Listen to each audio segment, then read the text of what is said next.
रासायनिक साम्यावस्था पर सांद्रता के प्रभाव का अध्ययन करते समय हमने एक साम्यावस्था देखी थी जिसमें कि फेरिक आयन थायोसाइनेट आयन के साथ क्रिया करते हैं और एक कॉम्प्लेक्स आयन का निर्माण करते हैं। इस प्रकार की साम्यावस्था में आप देख सकते हैं कि यहाँ पर अभिकारक की ओर तथा उत्पाद की ओर सभी के सभी आयनिक अवस्था में हैं। यानी कि ये एक उदाहरण ऐसा है जिसमें कि आयन साम्यावस्था में भाग ले रहे हैं। तो इस प्रकार की साम्यावस्था को जिसमें कि आयन भाग लेते हैं उसे हम आयनिक साम्यावस्था कहते हैं। और हम बता दें क्योंकि जो आयनन की क्रिया है वह हमेशा गलित अवस्था में या फिर विलयन अवस्था में होती है, तो इस प्रकार की साम्यावस्था को हम विलयन में आयनिक साम्यावस्था कहेंगे। तो इस प्रकार रासायनिक साम्यावस्था के अंतर्गत अब हम विलयन में आयनिक साम्यावस्था के विषय में अध्ययन करेंगे। आपको याद होगा कक्षा 10वीं में हमने एक क्रियाकलाप किया था जिसमें हमने 2 बीकर लिए थे। एक बीकर में हमने नमक का संतृप्त विलयन लिया था और दूसरे में हमने शक्कर का संतृप्त विलयन लिया था। और जब इन दोनों विलयनों पर हमने अलग अलग इलेक्ट्रोड लगाकर इनमें विद्युत धारा प्रवाहित की थी और यह देखा था कि किसमें विद्युत धारा का चालन हो रहा है, तो हमने ये पाया था कि जो नमक का विलयन था उसमें विद्युत धारा का प्रवाह हो रहा था, क्योंकि परिपथ में जो हमने लाइट लगाई हुई थी वह जल उठी थी। जबकि जब हम शक्कर के विलयन में इलेक्ट्रोड लगाकर परिपथ को पूर्ण करते हैं और विद्युत धारा का प्रवाह बैटरी के द्वारा करते थे तो वहाँ पर लाइट नहीं जली थी। और इसलिए हमने यह निष्कर्ष निकाला था कि जो नमक का विलयन है वह विद्युत धारा का चालक है, यानी कि उसमें विद्युत धारा का प्रवाह हो पाता है। और वो इसलिए क्योंकि नमक को जब हम पानी में घोलते हैं, जब उसका विलयन बनाते हैं तो नमक अपने आयनों में वियोजित हो जाता है, जबकि शक्कर का विलयन जब हम उसे पानी में घोलते हैं तो वह आयनों में नहीं वियोजित होता है और इसकी वजह से शक्कर के विलयन में विद्युत धारा प्रवाहित नहीं होती। जबकि नमक के विलयन में, चूंकि नमक का विलयन हम इस प्रकार से इसे देख सकते हैं, जब नमक को पानी में घोला जाता है तो नमक चूंकि यह ठोस अवस्था में भी आयनों में उपस्थित होता है तो यह टूटकर Na+ या यह वियोजित होकर Na+ और Cl- आयन बना देता है। और चूंकि ये आयन ही आवेश का एक स्थान से दूसरे स्थान पर प्रवाह करने में सक्षम होते हैं और हम जानते हैं कि आवेशों का प्रवाह ही तो विद्युत धारा होती है। और इसलिए चूंकि नमक के जलीय विलयन में आयन उपस्थित होते हैं जो कि विद्युत धारा या आवेश का प्रवाह कर पाते हैं, इसलिए नमक का जलीय विलयन विद्युत धारा का सुचालक होता है या विद्युत धारा को अपने में से प्रवाहित होने देता है, जबकि शक्कर का विलयन ऐसा नहीं होता कर पाता।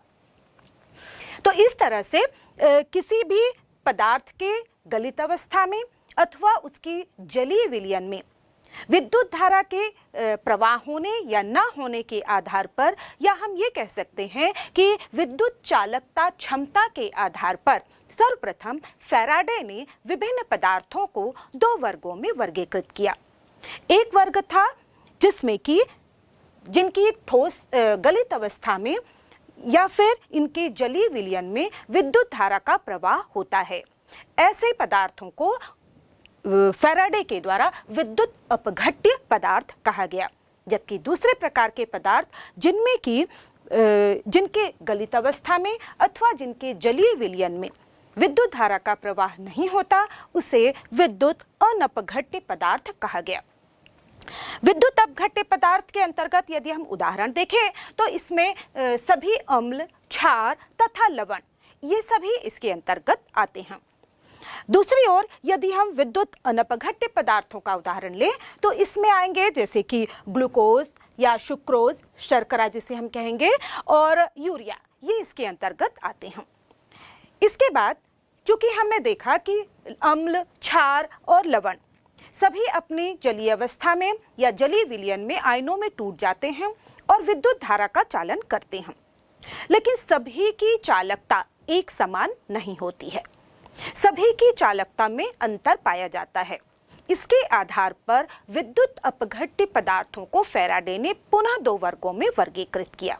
उन्होंने बताया कि ऐसे पदार्थ जो कि जल में घोले जाने पर पूर्ण रूप से वियोजित हो जाते हैं, यानी कि जिनका 100% आयनन हो जाता है, ऐसे पदार्थों को, ऐसे विद्युत अपघट्य पदार्थों को फैराडे के द्वारा प्रबल विद्युत अपघट्य कहा गया।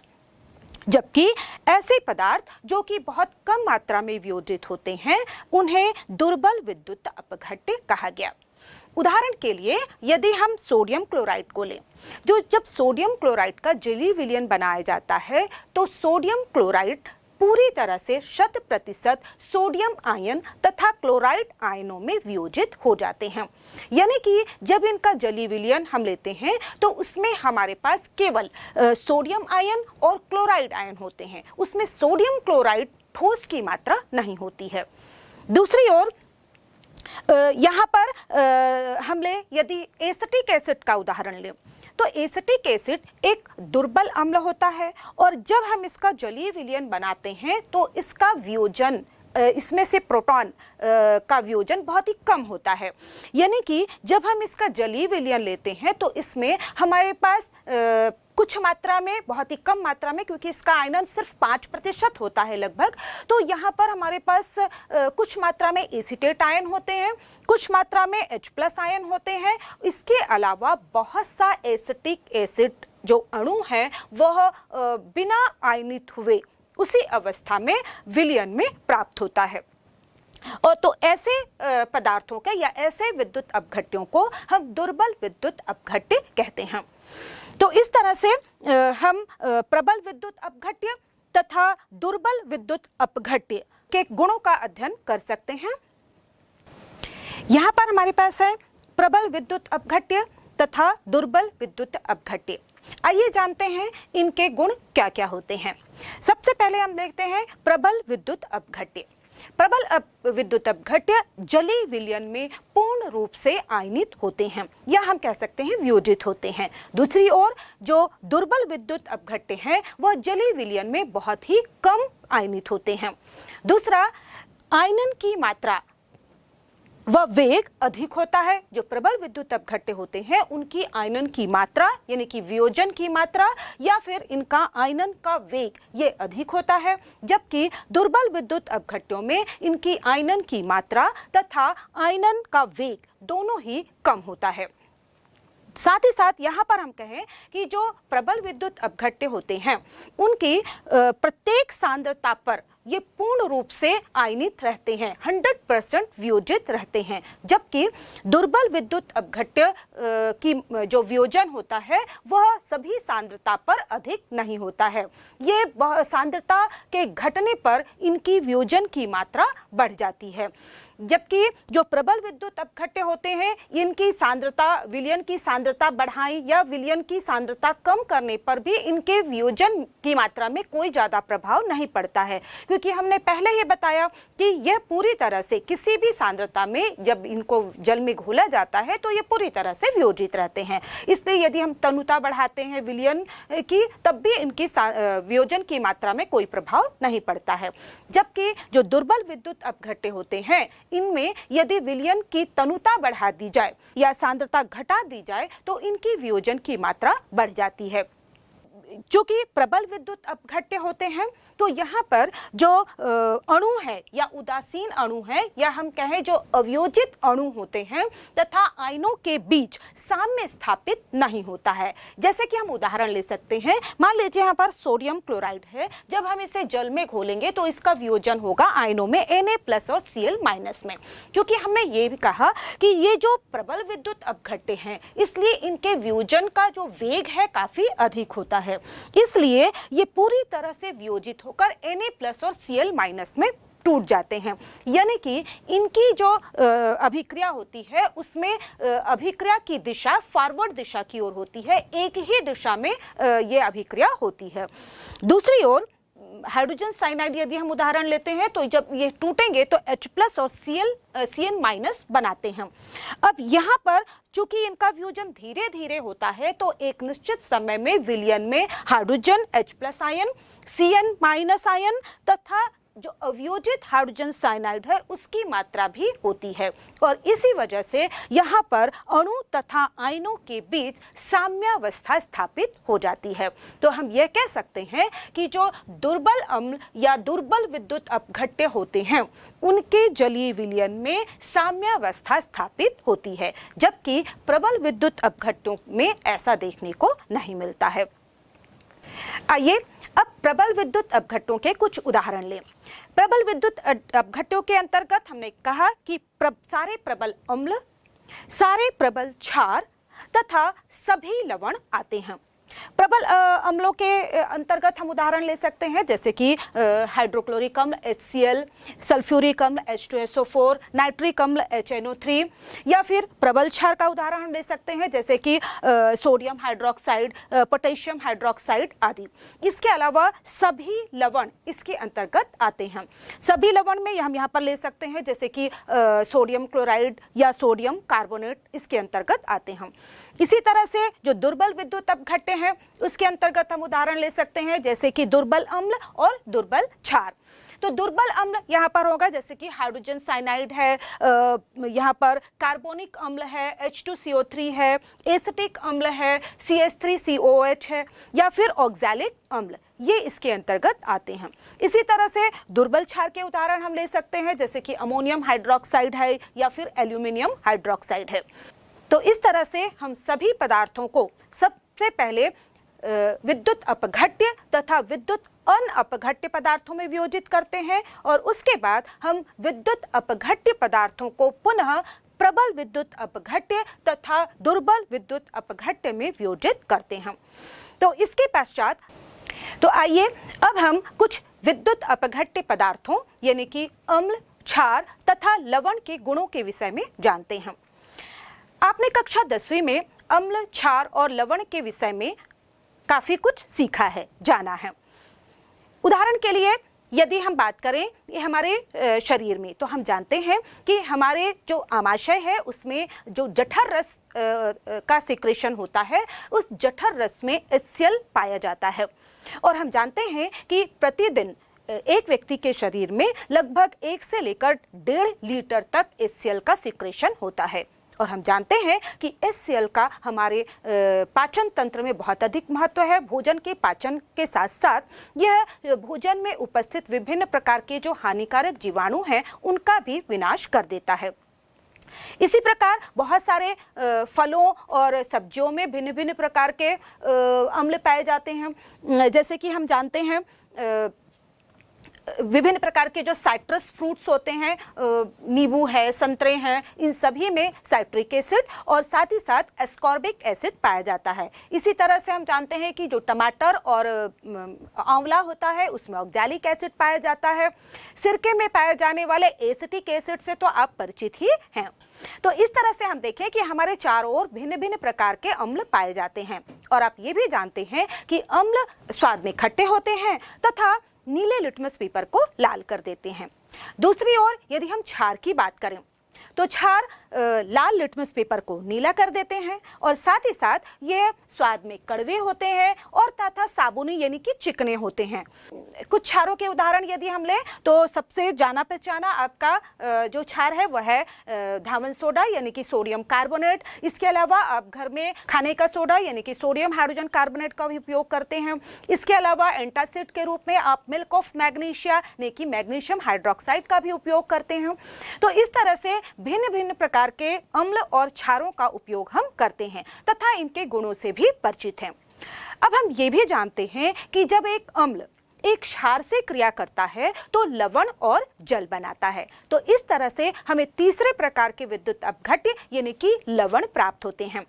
उदाहरण के लिए यदि हम सोडियम हाइड्रोक्साइड की क्रिया हाइड्रोक्लोरिक अम्ल HCl से कराते हैं तो हमें प्राप्त होता है सोडियम क्लोराइड जो कि एक लवण है। इसी प्रकार और भी लवण हो सकते हैं, जैसे कि सोडियम नाइट्रेट हो सकता है, बेरियम क्लोराइड हो सकता है, और भिन्न भिन्न प्रकार के लवण का उपयोग हम करते हैं। और सबसे ज़्यादा जो हमारे दैनिक जीवन में उपयोग होने वाला लवण है वह है साधारण नमक यानी कि सोडियम क्लोराइड। तो इस तरह से अम्ल, क्षार तथा लवण सभी जब इन्हें हम जल में वियोजित करते हैं, जल में घोलते हैं, तो यह अपने आयनों में टूट जाते हैं। और यह जो प्रक्रिया है इसके द्वारा ये आयनों की उपस्थिति के कारण ये आयनों का चालन करते हैं। ये आयनन की क्रिया किस प्रकार से होती है, या जो विद्युत अपघट्य पदार्थ हैं उनके वियोजन पर कौन कौन सी चीज़ें प्रभावित करती हैं, इसे हम आर्हेनियस के विद्युत अपघटनी सिद्धांत के आधार पर समझ सकते हैं। तो आइए जानते हैं क्या है आर्हेनियस का विद्युत अपघटनी वियोजन का सिद्धांत। इसके कुछ बिंदु हैं जो कि हमें विद्युत अपघटन या वियोजन से संबंधित जानकारी देते हैं। तो सबसे पहला बिंदु ये है कि कोई भी पदार्थ, जैसे कि जब हम इसे मान लीजिए हम सामान्य लेते हैं AB एक पदार्थ है जो कि ठोस अवस्था में है, जब इसे जल में घोला जाता है तो यह अपने आयनों A+ और B- में वियोजित हो जाता है।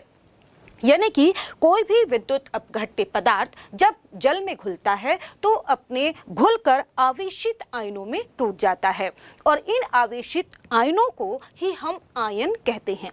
और इस तरह से इस प्रकार की जो यह घटना है, यानी कि एक उदासीन अणु का अपने आयनों में टूट जाना, यह आयनन कहलाता है।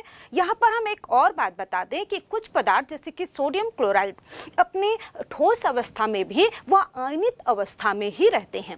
तो इस तरह से जब हम इन पदार्थों को जल में घोलते हैं तो ये आयनित नहीं होते, बल्कि ये इनके जो आयन हैं वह केवल एक दूसरे से पृथक हो जाते हैं, मुक्त हो जाते हैं, जिससे हम वियोजन कहते हैं। तो इस प्रकार से हम कहें कि यदि उदासीन अणु हैं और जल में विलय करने पर अपने आयनों में टूटता है तो यह प्रक्रिया आयनन कहलाती है। जबकि कुछ पदार्थों के साथ जो कि अपने ठोस अवस्था में भी आयनित अवस्था में होते हैं, उनको जब हम जल में घोलते हैं तो उनके अपने आयनों में मुक्त होने की जो क्रिया है वह वियोजन कहलाती है। तो यहाँ पर हम देख रहे हैं कि जो भी विद्युत अपघट्य पदार्थ होता है जल में विलय किए जाने पर अपने आयनों में टूट जाते हैं। इस प्रकार जो धनावेशित कण होते हैं उन्हें हम धनायन कहते हैं, और जो ऋण आवेशित कण होते हैं उन्हें हम ऋणायन कहते हैं। और जैसा कि हमने पहले भी बताया था कि जो दुर्बल विद्युत अपघट्य होते हैं वहाँ पर उनकी जो आयनन की क्रिया होती है वह उत्क्रमणीय होती है, क्योंकि दुर्बल विद्युत अपघट्यों का वियोजन धीरे धीरे होता है, और इसलिए एक निश्चित समय पर या साम्यावस्था में हम कहें कि यहाँ पर वियोजित आयन तथा अवियोजित अणु दोनों ही उपस्थित रहते हैं, जो कि आपस में साम्यावस्था में होते हैं।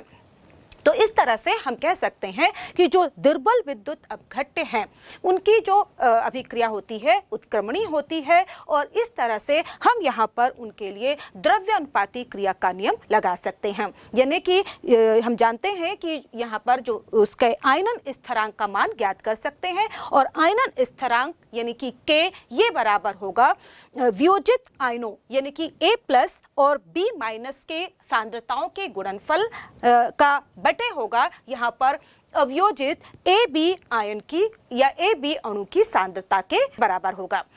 यहाँ पर हम यदि एक दुर्बल विद्युत अपघट्य ले रहे हैं AB जो कि टूटकर A+ और B- आयनों में विभक्त होता है, तो यहाँ पर इसके लिए आयनन स्थिरांक K का मान होगा A पॉजिटिव की मोलर सांद्रता गुणित B नेगेटिव की मोलर सांद्रता का बटे AB की मोलर सांद्रता। तो इस तरह से हम किसी भी दुर्बल विद्युत अपघट्य की जो वियोजन की क्रिया है उसमें साम्यावस्था का अध्ययन कर सकते हैं। यहाँ पर हम एक बात और बता दें कि ये जो किसी भी आयन का आवेश होता है, किसी भी आयन के ऊपर जो आवेश होता है वह उसकी संयोजकता के बराबर होता है। साथ ही साथ जब किसी विद्युत अपघट्य के विलयन में विद्युत धारा प्रवाहित की जाती है जो कि अपने आयनों में टूटा हुआ है, यानी कि आयनों में वियोजित है। तो हम जानते हैं कि जो धन आयन होते हैं वह ऋण इलेक्ट्रोड की तरफ यानी कि कैथोड की ओर गति करते हैं, जबकि जो ऋण आयन होते हैं वह धन इलेक्ट्रोड यानी कि एनोड की ओर गति करते हैं। और इस प्रकार से विद्युत अपघट्ट में आयनों के एक स्थान से दूसरे स्थान पर प्रवाहित होने की वजह से आवेश का प्रवाह होने लगता है और इनमें विद्युत धारा प्रवाहित होने लगती है। यहाँ पर हम ये बता दें कि जो विद्युत अपघट्ट है उसका जितना भाग वियोजित होता है, जरूरी नहीं है कि पूरा का पूरा जो प्रबल विद्युत अपघट्ट है उसमें उनका जो पूरे पदार्थ की मात्रा अपने आयनों में टूट जाती है, लेकिन जो दुर्बल विद्युत अपघट्ट होते हैं हम जानते हैं कि उनका 100% वियोजन नहीं होता है। तो दुर्बल विद्युत अपघट्टों में पदार्थ की जितनी मात्रा आयनों में टूटती है या वियोजित होती है उसे हम आयनन की मात्रा या वियोजन की मात्रा कहते हैं और इसे हम अल्फा के द्वारा प्रदर्शित करते हैं। यानी कि यदि हम किसी पदार्थ की विद्युत अपघट्ट की वियोजन की मात्रा ज्ञात करना चाहें तो वियोजन की मात्रा अल्फा ये बराबर होगी वियोजित अणुओं की संख्या बटे कुल अणुओं की संख्या, और इसके आधार पर हम किसी भी विद्युत अपघट्ट की वियोजन की मात्रा ज्ञात कर सकते हैं। यहाँ पर हम एक बात और बता दें कि किसी भी विद्युत अपघट्ट को जब हम किसी विलायक में घोलते हैं तो उसके आयनित होने की क्षमता या उसकी वियोजन की मात्रा उस विलायक के परावैद्युतांक पर निर्भर करती है। परावैद्युतांक का मान जितना अधिक होता है कोई विद्युत अपघट्ट उतना अधिक टूटकर अपने आयनों में बंटता है और इस प्रकार से उसमें आयनों की मात्रा ज़्यादा होती है।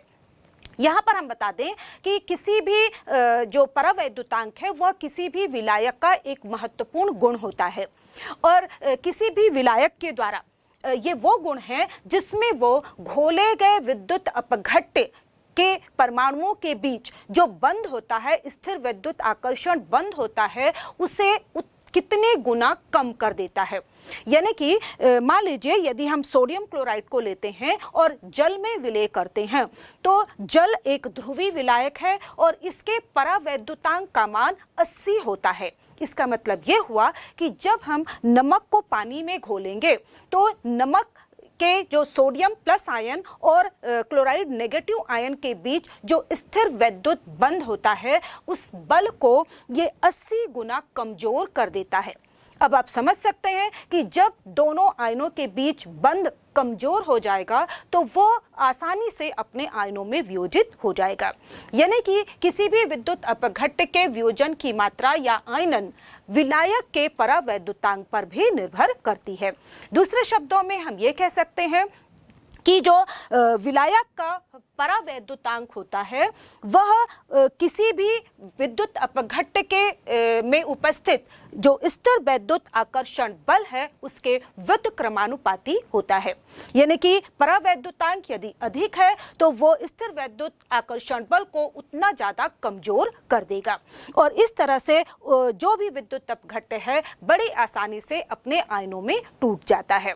यानी कि किसी भी विलायक के द्वारा विद्युत अपघट्ट के आयनों के बीच उपस्थित आकर्षण बल को कम करने की क्षमता या कम करने की शक्ति को ही हम उस विलायक का परावैद्युतांक कहते हैं।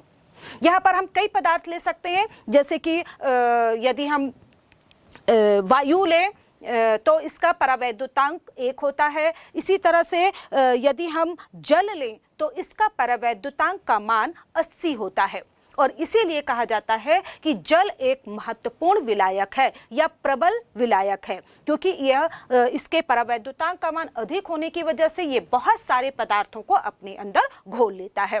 वास्तव में होता यह है कि जब हम किसी विद्युत अपघट्ट को जल में घोलते हैं तो यह अपने आयनों में टूट जाते हैं और इसके फलस्वरूप चूंकि आयन में एक में धन आयन होता है जिस पर पॉजिटिव चार्ज है, दूसरा ऋण आयन है जिस पर नेगेटिव चार्ज है, और हम जानते हैं कि जल भी एक ध्रुवीय विलायक होता है। तो यहाँ पर ये जो जल है, अब धन आयन में जो सोडियम आयन होगा तो जल उसके चारों ओर अपने ऋणात्मक आयन यानी कि ऑक्सीजन की तरफ से उसे पूरी तरह से घेर लेगा। उसी तरह से जो क्लोराइड आयन है, जो कि नेगेटिव आयन है, तो उसके तरफ जल के अणु इस प्रकार से चारों ओर इकट्ठे हो जाएंगे, जिसमें कि उनका धन आयन यानी कि प्रोटॉन H+ आयन क्लोराइड आयनों की तरफ हो। तो इस प्रकार से हम देखें कि ये जो दोनों आयन हैं आप जल के द्वारा जलयोजित हो जाते हैं और एक दूसरे से पृथक रहते हैं, और इस तरह से ये विलयन अवस्था में बने रहते हैं। तो इस प्रकार हम देखें कि जल के परावैद्युतांक की वजह से बहुत से विद्युत अपघट्य इसके अंतर्गत आयनित हो जाते हैं और 100% वियोजित हो जाते हैं। आइए अब हम अम्ल तथा क्षारक की विभिन्न अभिधारणाओं को जानते हैं। सबसे पहले हम जानेंगे आरेनियस की अवधारणा। अम्ल कौन होगा, क्षार कौन होगा, इससे संबंधित आरेनियस ने अपनी अवधारणा प्रस्तुत की। आरेनियस ने बताया कि जो अम्ल है, चूंकि जब हम इन्हें जल में विलय करते हैं तो यह टूट जाते हैं और H+ आयन देते हैं। तो इसके आधार पर आरेनियस के अनुसार अम्ल वे पदार्थ होते हैं जो जल में घुलकर H+ आयन मुक्त करते हैं, जैसे कि HCl। HCl को जब हम जल में घोलते हैं तो यह H+ आयन तथा Cl नेगेटिव आयन देता है, यानी कि चूंकि यह H+ आयन दे रहा है, यानी कि प्रोटॉन का निष्कासन कर रहा है, इसलिए HCl एक अम्ल है।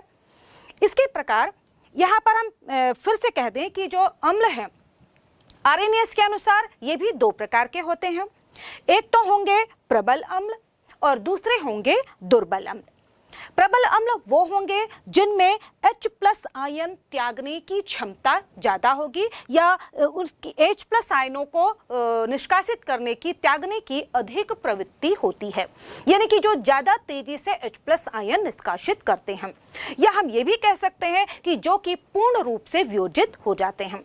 उदाहरण के लिए इसमें आ जाएंगे प्रबल अम्ल, जैसे कि HCl, हाइड्रोक्लोरिक अम्ल, सल्फ्यूरिक अम्ल, नाइट्रिक अम्ल इत्यादि।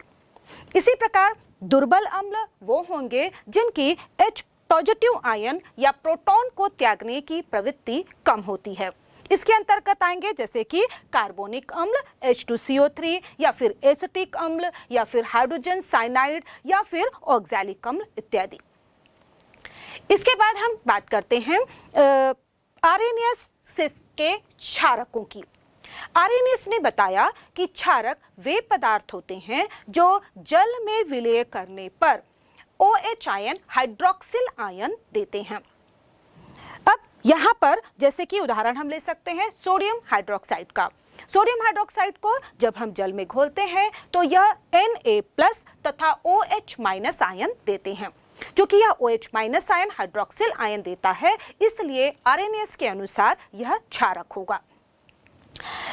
इसी तरह से जैसे कि हमने अम्ल में देखा कि कुछ अम्ल प्रबल होते हैं और कुछ दुर्बल, उसी तरह से क्षारक भी कुछ प्रबल होते हैं और कुछ दुर्बल।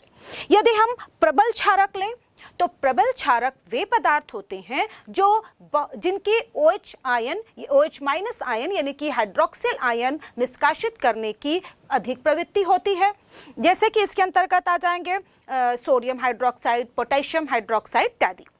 इसी तरह से दुर्बल क्षारक वे पदार्थ होंगे जिनकी हाइड्रोक्सिल आयन निष्कासित करने की प्रवृत्ति कम होती है, जिसके अंतर्गत हम ले सकते हैं जैसे कि अमोनियम हाइड्रोक्साइड। यह एक दुर्बल क्षारक है क्योंकि यह बहुत ही कम मात्रा में या बहुत ही धीरे धीरे वियोजित होता है और बहुत ही कम मात्रा में हाइड्रोक्सिल आयन देता है। तो इस तरह से आरेनियस के द्वारा बहुत से पदार्थों को जो कि विलयन में H+ आयन देते थे अम्ल के रूप में परिभाषित किया गया, तथा बहुत से ऐसे पदार्थों को जो कि विलयन में हाइड्रोक्सिल आयन देते थे उन्हें क्षारकों के रूप में परिभाषित किया गया। लेकिन हमारे पास अभी भी बहुत से ऐसे पदार्थ उपस्थित थे जिनमें कि H+ आयन उपस्थित नहीं होते, यानी कि उनके प्रोटॉन निष्कासित करने की क्षमता नहीं होती। तो इस तरह से ऐसे पदार्थों को हम अम्ल के रूप में परिभाषित नहीं कर सकते थे। यानी कि आर्सेनिक की अम्ल क्षार की जो अवधारणा है उसकी कुछ सीमाएं भी थी। जैसे कि अम्ल व क्षारकों की व्याख्या केवल हम जलीय विलयन में कर सकते थे। यानी कि जब हम जलीय विलयन बनाएंगे तभी हमें H+ आयन तथा हाइड्रोक्सिल आयन प्राप्त होंगे, और इस तरह से वे ही पदार्थ जब उनका जलीय विलयन बनेगा तभी हम उन्हें अम्ल या क्षार के रूप में परिभाषित कर सकते हैं या उनकी पहचान कर सकते हैं। दूसरी सबसे महत्वपूर्ण बात ये थी कि इस अवधारणा के आधार पर हम केवल उन्हीं पदार्थों को अम्ल में परिभाषित कर सकते थे जो कि H+ आयन देते हैं। कई से ऐसे पदार्थ हैं जो कि अम्ल के गुण प्रदर्शित करते हैं, यानी कि ये जब क्षार से क्रिया करते हैं और लवण बनाते हैं लेकिन उनमें H+ आयन नहीं पाया जाता या वो विलयन में H+ आयन नहीं देते। तो ऐसे पदार्थों को हम आर्सेनिक अवधारणा के आधार पर अम्ल के रूप में परिभाषित नहीं कर सकते। उदाहरण के लिए हम यहाँ पर ले सकते हैं एल्यूमिनियम ट्राइक्लोराइड, या फिर हम ले सकते हैं जिंक डाइक्लोराइड ZnCl2, या फिर कॉपर सल्फेट। ये अम्लीय प्रवृत्ति दर्शाते हैं, लेकिन चूंकि इसमें हाइड्रोजन उपस्थित नहीं है इसलिए अपने जलीय विलयन में H+ आयन नहीं देते। तो ऐसे पदार्थों की व्याख्या हम आर्सेनिक के नियम के अनुसार नहीं कर सकते। इसी तरह से बहुत से ऐसे क्षारक हैं जो कि विलयन में हाइड्रोक्सिल आयन नहीं देते लेकिन ये क्षारीय गुण प्रदर्शित करते हैं। उदाहरण के लिए हम अमोनिया को ले सकते हैं। अमोनिया एक क्षारीय पदार्थ होता है क्योंकि जब किसी अम्ल से क्रिया कराई जाती है तो यह लवण बनाता है, लेकिन चूंकि इसमें हाइड्रोक्सिल आयन नहीं है इसलिए यह जलीय विलयन में OH- आयन नहीं देता, और इसीलिए हम आर्सेनिक के अनुसार अमोनिया को क्षार के रूप में परिभाषित नहीं कर सकते।